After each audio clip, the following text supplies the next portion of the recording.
Hi, Dr. E here. Just a quick discussion of brochures and how to use Microsoft Publisher to make them very quickly. We go ahead and get into Publisher. And I'm not sure if you know this, but if you have a newer version of Windows, you can draw all the programs that's used frequently onto the taskbar. So rather than hunt for them, you can just click on it and they'll fire up automatically. I found that's helpful because I use Publisher a lot. So when you call up Publisher, you get new and all these different kinds of things you can make. So here's brochures. So I'm going to click on brochures. Now remember, brochures need to get the attention of people, let them know who you are and what services you provide and how to get more information. Remember, you very much have to put yourself in the mind of the reader.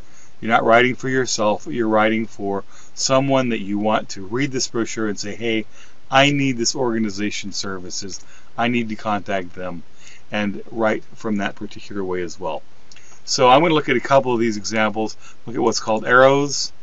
And the problem with these is you can't see what the second page looks like until you look at the design. This one looks okay. You have information, some graphics about the organization, but you get into here and there's a lot of text. Remember, one of the things about publications is you need to guide the reader's eye, and that all this text, people aren't going to read that much.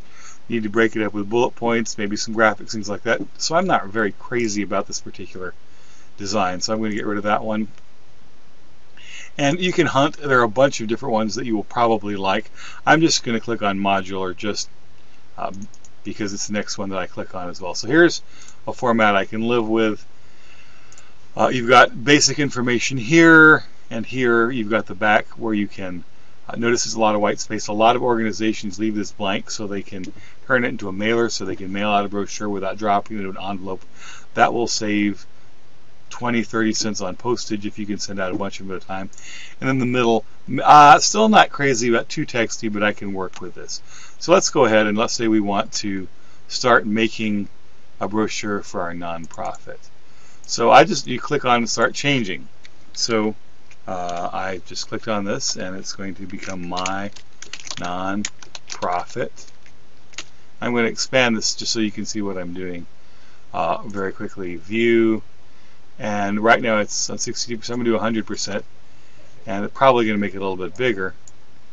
Maybe 150%. So my nonprofit, helping people like me. Obviously I'm not going to call it that, but that's what it winds up looking like. So then I want to add some pictures. So probably if we have a logo, a brochure, remember feeding the hungry, whatever your mission or whatever that 2 or 3 word clause you might about your organization you might want to put. You might want to put that right there. Helping you now. Obviously you want something a lot more pithy than that. So I'm going to get rid of this photo and I'm going to stick in one of my own. So I'm going to insert a photo from my desktop, insert picture, and I'll go to my desktop and let's see what we have there. We have, oh, who's that beautiful lady? Looks a lot like my wife. And I click in a picture, and of course it's huge. So the first thing I have to do is resize it so it'll fit. Actually, I'm not going to use this picture. I'll show you why in a minute. Insert picture. Now notice this space here is designed to hold a vertical picture. So I'm going to get a picture that's shot vertically, so that's going to fit a little bit better there. So that handsome lad, oh gosh, that is my son dressed in his wolf suit from Max and Where the Wild Things Are. So I can do this one of 2 ways. I can just sit here and mess around with it till it fits the space. And what I'm doing, you see, is I'm grabbing this arrow, it's making it larger and bigger.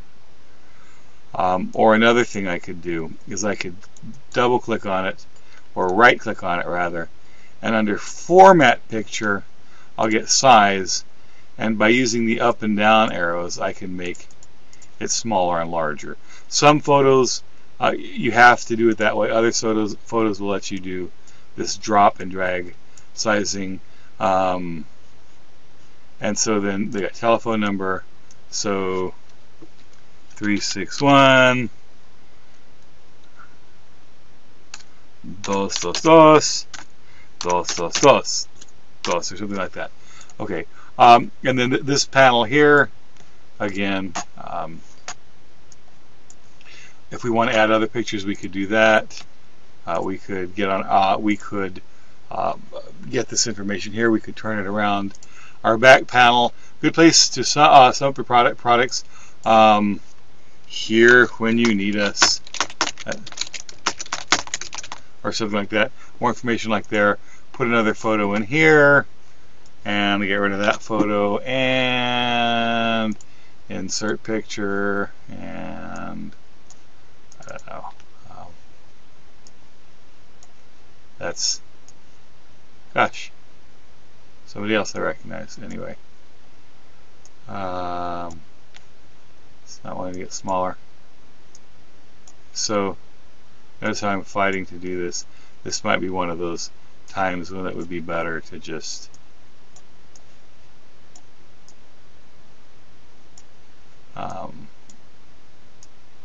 yeah. So then I get in, and then I've got to really think. Well, let's just say, okay, I really like this idea.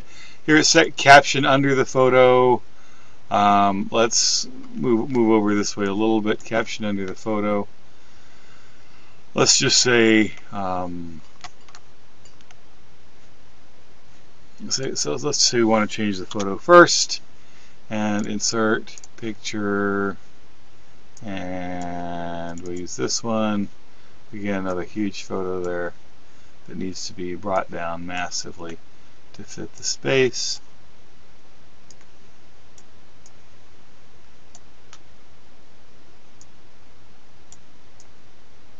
Okay, and then and we're not obliged to do this. We could keep this particular formatting, but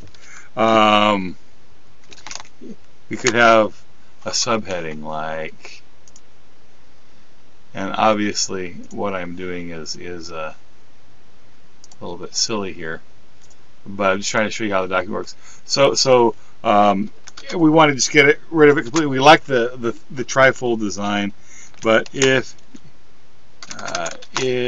your child or plays flute, or warning signs of a flute player,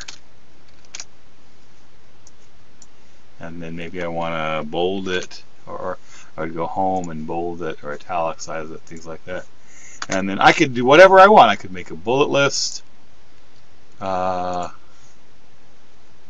Owns flute. Joins band. Disappears on Friday night. Or whatever the quote warning signs are as well. And notice at this point it's working just like Word.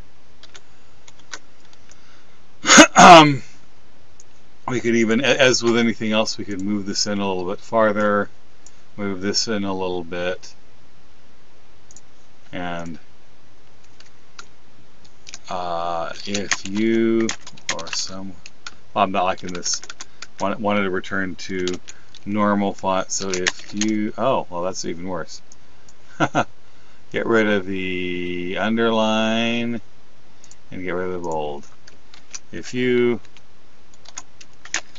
or someone you love plays flute, then yeah.